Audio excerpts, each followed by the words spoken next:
नमस्कार मित्रांनो, आजच्या लेक्चरमध्ये आपण एक बेसिक बर्थडे बॅनर बनवायचं शिकवणार आहोत। हा जो बॅनर बनवायचं शिकवणार आहोत आपण, हा साधारणपणे डिजिटल मीडिया किंवा सोशल मीडियावरती वापरला जाईल। त्यामुळे याचे जे काही पॅरामीटर्स आहेत ते प्रिंट मीडियाशी संबंधित नसतील। यानंतर अजून आपण 2 बर्थडे बॅनर घेणार आहोत, ते मात्र आपण प्रिंट मीडिया आणि डिजिटल मीडिया ह्या दोन्हींसाठी बनवणार आहोत। त्यावेळेस आपण प्रिंट मीडियाचे काही पॅरामीटर्स घेणार आहोत। तर मित्रांनो, सुरुवात करूया। समोर तुम्हाला स्क्रीनवरती जे बॅनर्स दिसतायत, फार जास्त काही किचकट नसलेले मात्र इलिगंट दिसणारे बॅनर्स आहेत, थोडेसे सिनेमॅटिक्स आहेत। तर आपण या दोन्हींचं कॉम्बिनेशन करून एक सोबर आणि चांगला बर्थडे बॅनर बनवूया।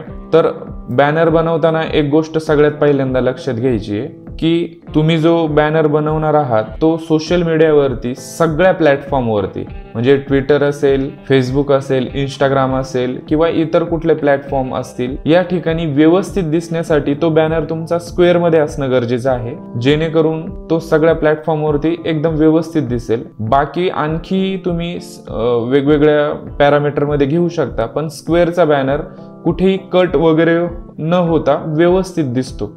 तर मी स्क्वेअर मध्येच एक बॅनर बनवतोय। त्यासाठी मी सगळ्यात आधी काय करतोय, एक नवीन इमेज घेतोय, तिची साईज आहे 2000 बाय 2000 पिक्सल आणि रिझोल्यूशन आहे 300।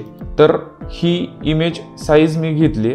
त्यानंतर अजून एक महत्त्वाची गोष्ट असते मित्रांनो, जे काही इमेजेस तुम्ही बर्थडे बॅनर मध्ये वापरणार आहात त्यांचं रिझोल्यूशन एक चांगल्या दर्जाचं असावं, जेणेकरून एडिटिंग मध्ये आपल्याला काम करायला स्कोप असतो।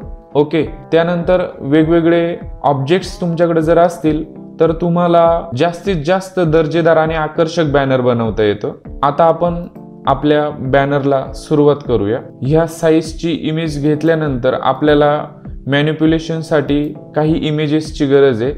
त्या इमेजेस घेऊन आपल्याला इथं ब्लेंड करायच्या आहेत। आता ही जी इमेज आहे हिची ऑपेसिटी मी कमी केलेली आहे। या ठिकाणी तुम्ही बघाल, जर पूर्ण ऑपेसिटी केली तर ती अशी दिसते, त्यानंतर नॉर्मल जर केली तर ती अशी इमेज आहे एक। तर ह्या इमेजला आपल्याला काय करायचंय आता, तर ह्या इमेजला आपल्याला आधी ब्लेंड करायचं आहे। अशा पद्धतीने मी ती इमेज ब्लेंड करतोय आणि तिथून त्याची ऑपेसिटी कमी करतोय। एक 45-50च्या आसपास मी त्याची ऑपेसिटी ठेवतोय। त्यानंतर काही ऑब्जेक्ट्स असतात, ते ऑब्जेक्ट्स इथं मी ऍड करतोय। हे ग्लिटर म्हणून ऑब्जेक्ट्स आहे, PNG फाइल्स असतात, वेगवेगळ्या कुठल्याही प्लॅटफॉर्मवरती तुम्हाला भेटून जातील। हे ग्लिटर ऍड केल्यानंतर एक सिनेमॅटिक लुक त्याला येईल। त्यानंतर जी काही टायपोग्राफी आपण करणार आहोत, त्या टायपोग्राफीसाठी हे एक बॅकग्राऊंड असावं म्हणून मी ते बॅकग्राऊंड करतोय। त्यानंतर आपण इमेज घेतली। ही इमेज घेतल्यानंतर ही जी काही इमेज आपण घेतोय त्याची कटिंग एकदम प्रॉपर असावी आणि ती आपल्या ऑब्जेक्टला मॅच करणारी असावी, जेणेकरून ते आर्टिफिशियल वाटणार नाही। त्यानंतर आपण इमेज डेव्हलपिंगचाही एक लेक्चर घेतलेला आहे। त्या लेक्चरमध्ये तुम्ही स्क्रीनवरती किती काम करू शकता, कसं काम करू शकता या संदर्भात मार्गदर्शन केलेलं आहे। त्याचप्रमाणे आपल्याकडे फिल्टरमध्ये काही कॅमेरा रॉ फिल्टर्स आहेत, त्या कॅमेरा रॉ फिल्टरचा यूज करून तुम्ही ऍक्च्युअल आपल्या बॅकग्राऊंडला मॅच होणारी इमेज कशी घेऊ शकता, कलर करेक्शन कसं करू शकता तेही तिथे दिलेलं आहे, ते तुम्ही एकदा बघून घ्या। या अशा पद्धतीने हे वेगवेगळे इफेक्ट्स आहेत माझ्याकडे, ते मी जो मॅच होईल तो इफेक्ट्स तिथे घेतोय। हा इफेक्ट मला प्रॉपर मॅच वाटतोय तर तो इफेक्ट मी घेतोय। त्यानंतर काही लाईट्स वगैरे आपण ऍड करू शकतो अजून। अशा पद्धतीने मी ती लाईट त्याच्या पाठीमागं मॅनेज केली। त्यानंतर इथे मी एक लोगो ऍड करतोय। हा लोगो, इथे जी काही रिकामी स्पेस आहे ती रिकामी स्पेस भरून टाकण्यासाठी मी तो लोगो ऍड केलाय। इथे तुम्ही मित्रांचे फोटोज वगैरे किंवा मार्गदर्शक फोटोज वगैरे इथे ऍड करू शकता। आता राहिली टायपोग्राफी।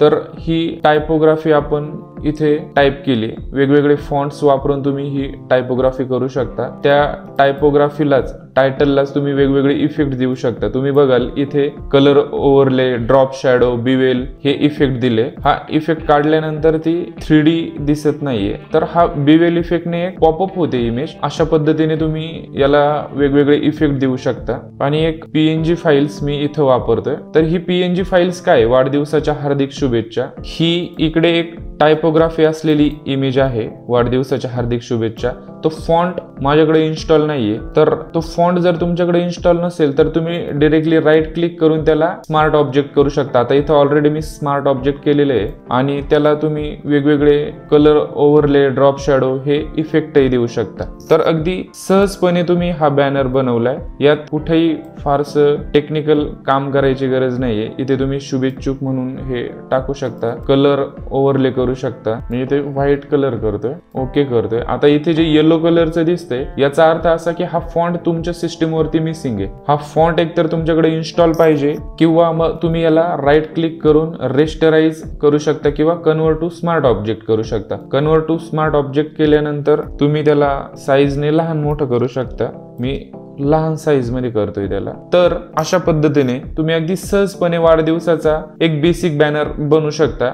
यानंतर पुढच्या लेक्चरमध्ये आपण अजून ग्रुप बॅनर कसे बनवायचे, ते जास्तीत जास्त कंपोजिट करून सिनेमॅटिक कसे बनवायचे आणि प्रिंट मीडियासाठी जे काही वाढदिवसाचे बॅनर्स असतात त्याचे पॅरामीटर्स वगैरे प्रॉपरली कसे यूज करायचे, ह्या अजून पुढच्या 2 लेक्चरमध्ये आपण शिकणार आहोत. हा एकदम बेसिक बॅनर आपण बनवलाय. तुम्ही सहजपणे वेगवेगळे ऑब्जेक्ट कंपोजिट करून हे बॅनर बनवू शकता. नक्की प्रयत्न करा मित्रांनो, खूप सहजपणे तुम्हाला हे जमून जाईल. सरावाची गरज आहे, थोडीशी कल्पकतेची गरज आहे. ह्या जर 2 गोष्टी असेल तर तुम्ही क्रिएटिव्ह काम नक्की करू शकता. धन्यवाद.